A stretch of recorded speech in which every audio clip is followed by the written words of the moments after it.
Bonjour, j'espère que vous allez bien en cette belle journée ensoleillée, du moins pour moi, dans le nord de la France. Alors, j'aimerais vous faire une vidéo aujourd'hui sur de nouveau les animaux dans l'au-delà et apporter un peu plus d'informations concernant votre animal, ce qui se passe de l'autre côté et même au moment du décès. Voilà. Alors, on m'a posé pas mal de questions. Il faut savoir que votre animal, que ce soit un chien, que ce soit un chat, quelle que soit l'espèce, elle sait quand elle va mourir. Elle sait de quoi elle va partir.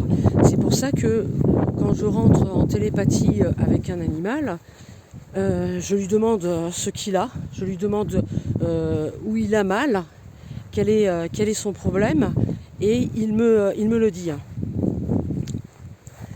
Lorsque l'animal est en phase terminale, ou alors parce que bon, on doit le piquer, parce que bon, il souffre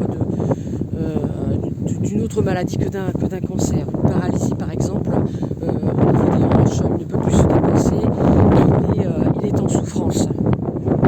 Votre animal sait qu'il va partir.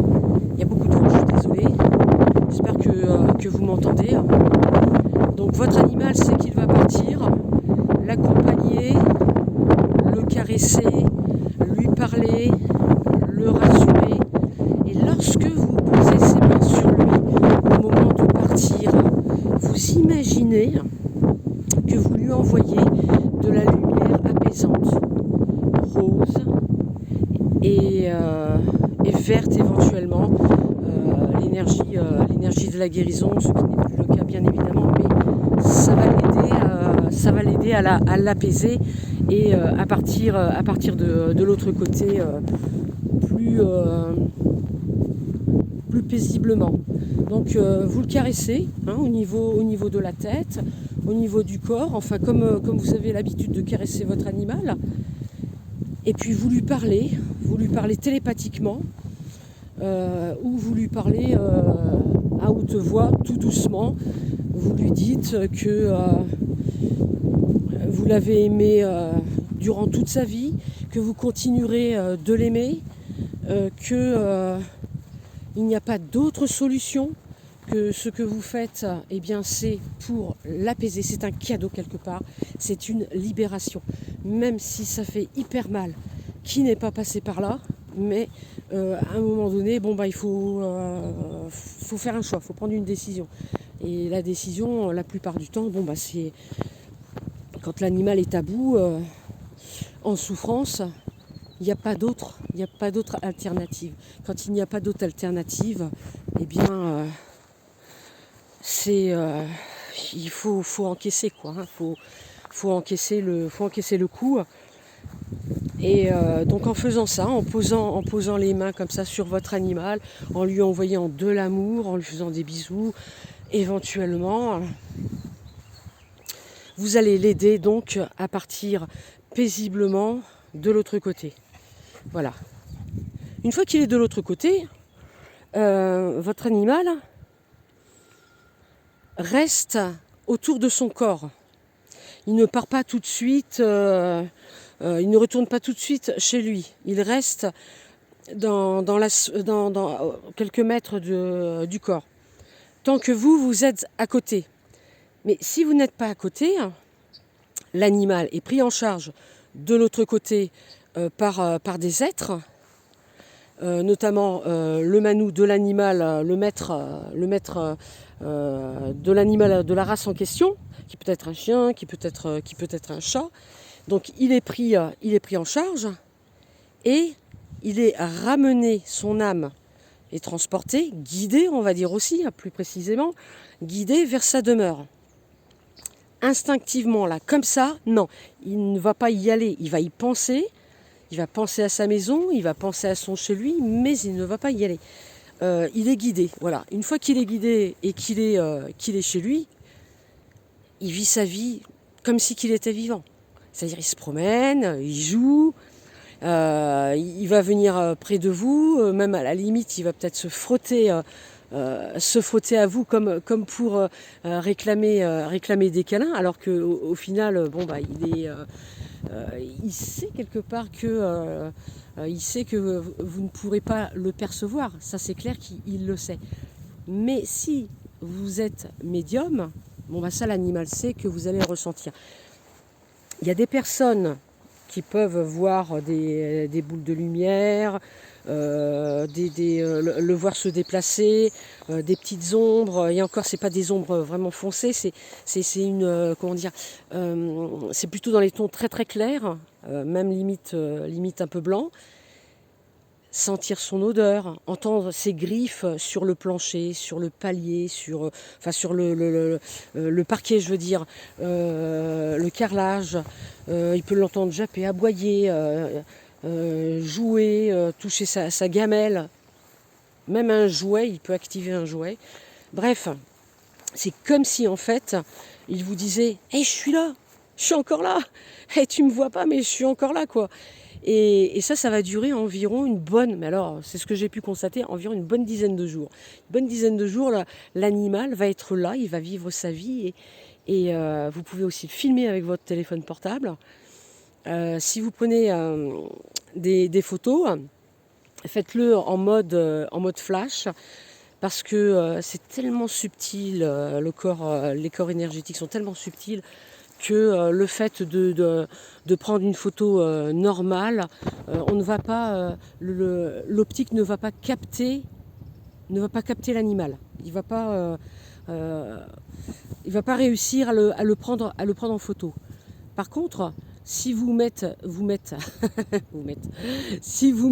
en mode flash, là, vous allez capter vraiment l'instant et vous allez réussir à l'avoir.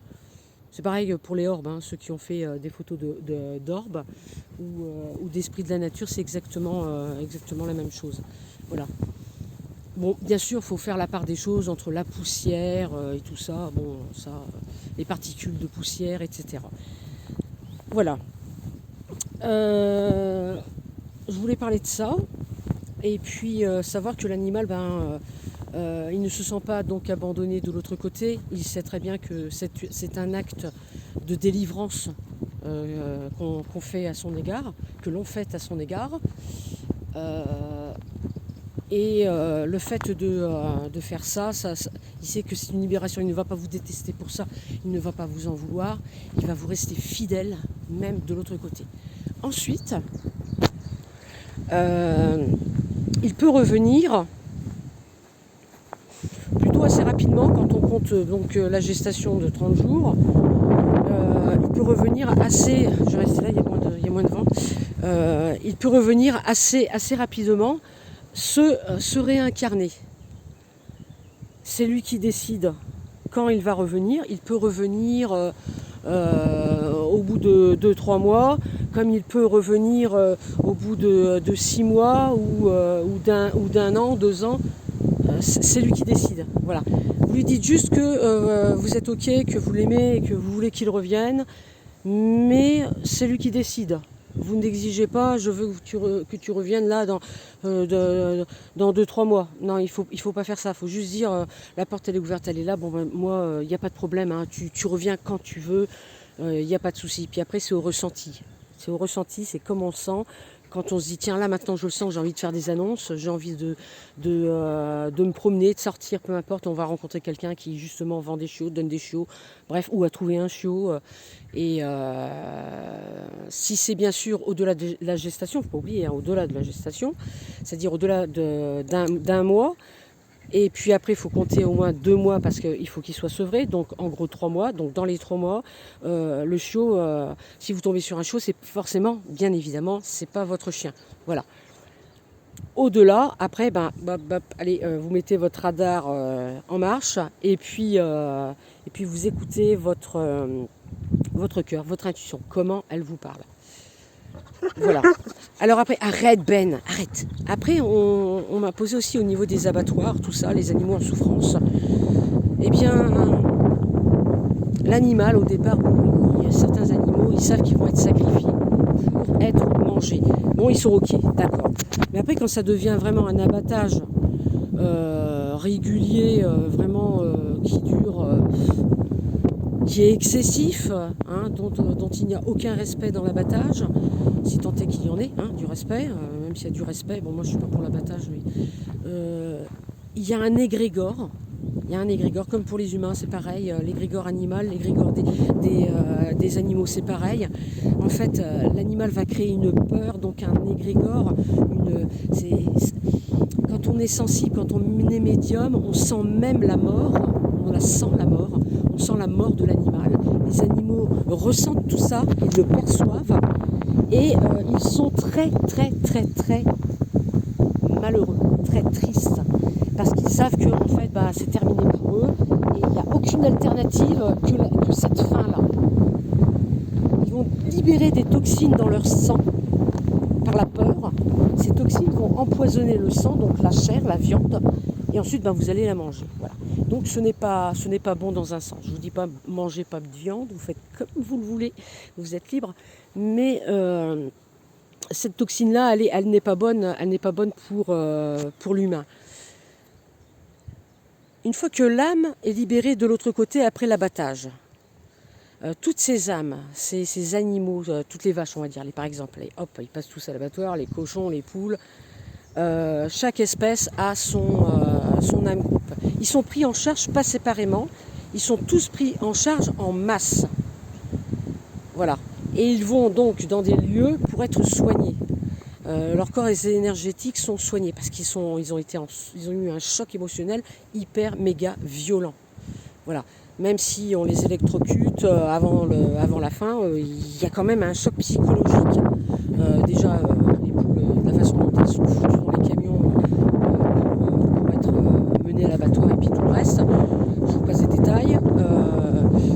Je dis les choses rapidement pour ne pas vibrer dans le verbe, dans la parole, pour ne pas y mettre d'intention et donc nourrir ces foutus égrégores de la tuerie là, des abattoirs. Voilà.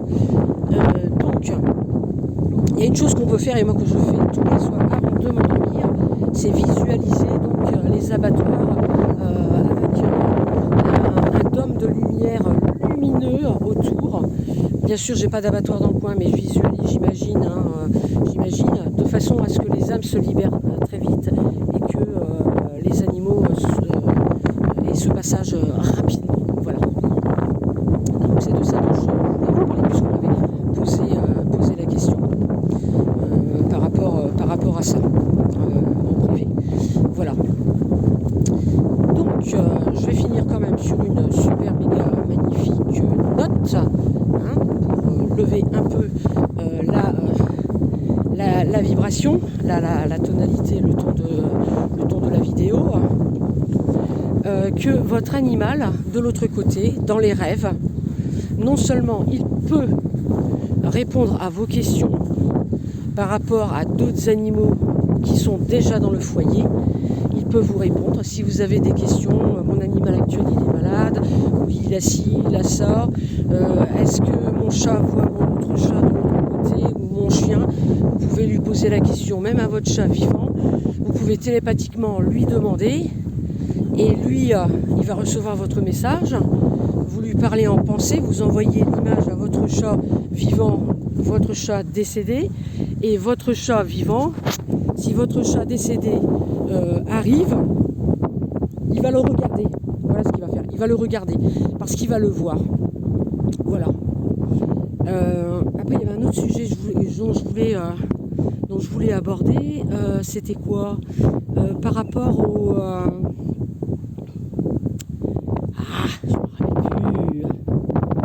je m'en souviens plus. Peut-être que je le dirai dans les commentaires si ça me revient.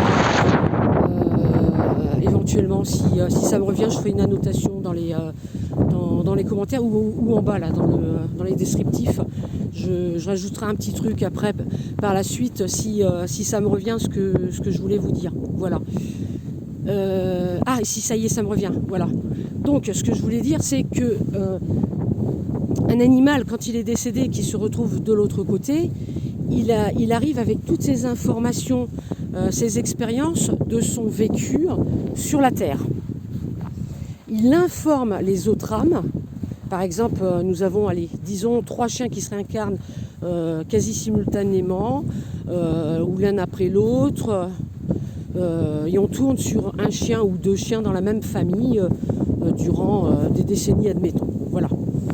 Donc ces 3 chiens-là, il n'y en a qu'un qui est incarné. Hop, il décède. Plus de chien dans la maison. Il rejoint les autres 2 de l'autre côté. Avec toutes ces expériences enrichissantes qu'il a eues avec son maître.